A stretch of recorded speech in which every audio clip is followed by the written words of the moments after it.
Exciting happened on the day of July 22nd. To be precise, it was 4:24 p.m. London time. Anybody know what I'm talking about? Something exciting happened? You know what I'm talking about, right? Yeah. It was announced on July 22nd, 4:24 p.m. London time, that the future King of England had been born to his proud parents, the Prince and Princess of Cambridge. And the world celebrated. Millions and millions of people watched their TVs, looked at the news on their phones. I admit, I was one of them. And then, the word of the Lord came to me. And the word of the Lord said, Gail, in all your celebrating, why don't you just turn on your laptop computer and check out how many other of my precious, beloved children were born at 4:24 p.m. London time on July 22nd. Ooh. I said, all right, I'll do that, God. I'll do that right now. I was on my way home from Lakeport when I got that word. As soon as I got home, I opened up my computer. I went to many different websites, let me assure you, and the data seems clear. At the same time the future King of England was born, about 249 other babies were born too. Okay, so about 250 babies born every single minute on this planet. Here's another number for you. I think the number that God actually wanted me to see. The number was 50. 250 babies born every minute. Out of that 250 babies, 50 of them, that's fully 1/5 of them, are born into deep, dark poverty. Okay? So we have 250 every minute. 50 of those born into poverty. 2 of those 50 born right here in our great nation. Oh boy. Okay, Lord, I'm looking at these numbers. I'm noticing that the only name I knew, the only baby that I had noticed, was sweet little privileged, pampered Prince George.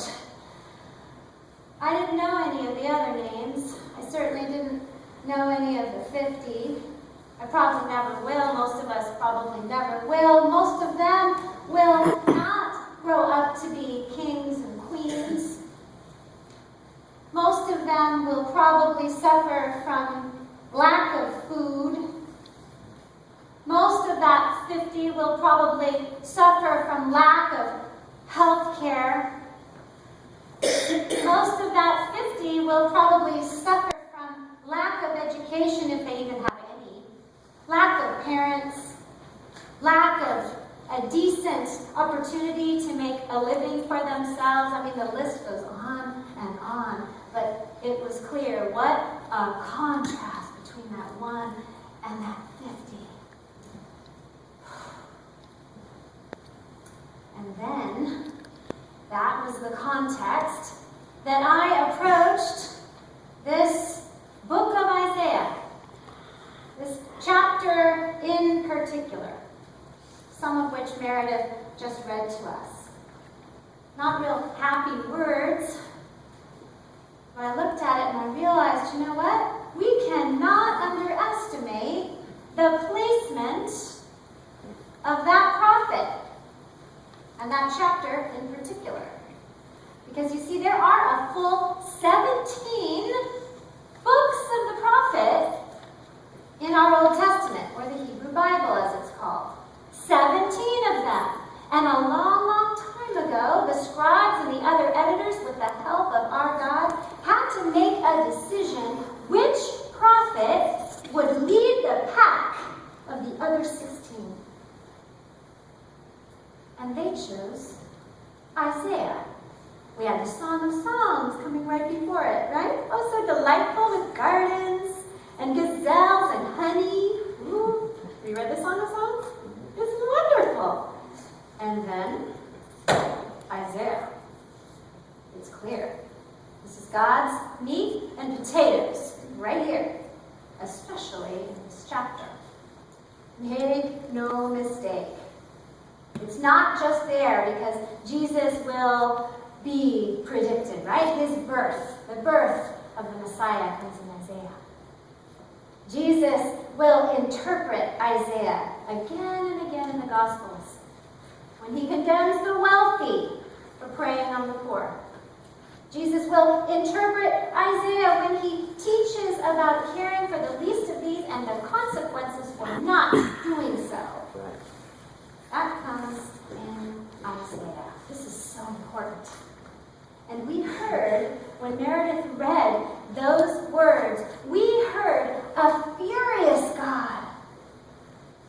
This is God 700 years before our Savior Jesus walked the earth. We're hearing an angry God. We don't like to think of God as angry. We like to think of God as love. We're hearing an angry God. We're hearing his chosen people. These are the people of the southern kingdom, the nation of Judah, especially the crown jewel, Jerusalem itself, being compared to Sodom and Gomorrah. Did you hear it? To Sodom and Gomorrah, God's chosen people. He's so angry. I want to read you something from chapter 3. God enters the courtroom. He takes his place at the bench to judge his people. God calls for order in the court, calls the leaders of his people onto the docks. You've played havoc with this country. Your houses are stuffed with what you've stolen from the poor. What is this anyway? Stomping on my people? Grinding the faces of the poor into the dirt? It's chapter 3. Here's from chapter 5. Doom to you who buy up all the houses and grab all the land for yourselves, taking over the country, leaving everyone homeless and landless. This is chapter 10.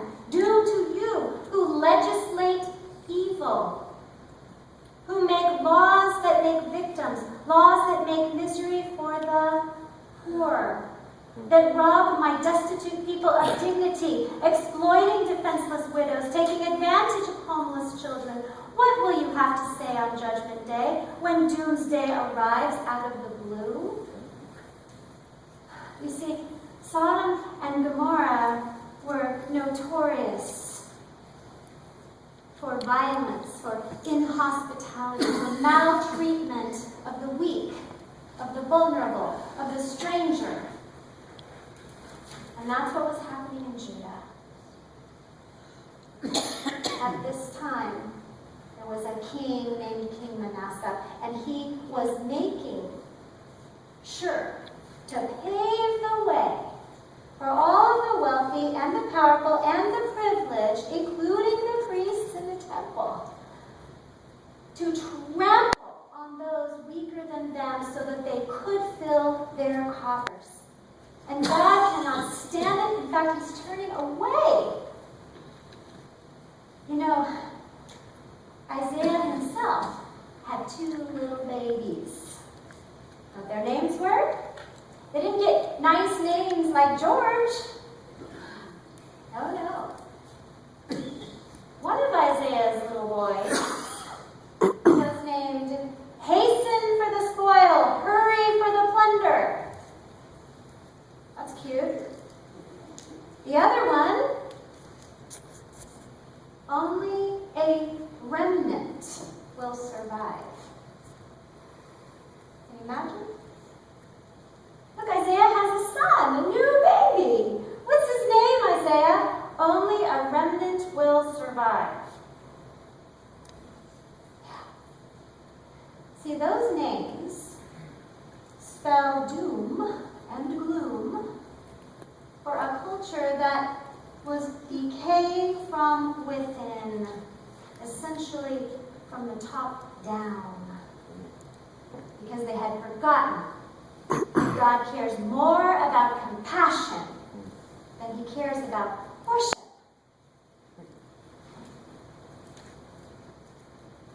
Now, I'm not going to stand here today and criticize United Christian Parish's worship. I mean, it's kind of ironic, right? We're in worship, but we're reading about how God hates worship. Strange. I'm not going to do that because our worship is awesome here. UCP has life-giving, empowering, strengthening worship. It makes disciples and empowers us to go out those doors and make a difference in God's kingdom. But what I am going to say is that all of us here, as American Christians, and whether we're wealthy or poor, we truly are, all of us, privileged to live here. But all of us, as privileged American Christians, as part of a priesthood of all believers, unlike the residents of Judah, unlike them, we have a say in who our leaders are. People couldn't choose their king back in Judah. We have a say who our leaders are. We have a say over what laws are made. We have a say over the policies. We have a say over where we shop and what we buy. We have a say over what we teach our children. We have a say over how the earth is stewarded here in our land. We have a say over that. We are leaders, every single one of us. We are the decision makers. It's us. It's us. And because of that, we have a sacred responsibility. We have a sacred duty to heal. To heal a nation that spends more time with Amazon.com than it does with the least of these. Yeah. We have a sacred duty, a responsibility as decision makers, as American Christians, to heal a land that sees every techno gadget upgrade as the latest, shiniest golden calf. Do we not? Yeah, we do. Jesus said, worship the Father in spirit and in truth. That's what he said about worship. Truth. And we know what that looks like. So, here's the reality check for us. While I have been standing here, little Prince George has probably been rocked in the arms of his nanny or some royals. But about 4,000 other little children of God have been born. 800 or so of them into poverty, just in the last 12 or so minutes.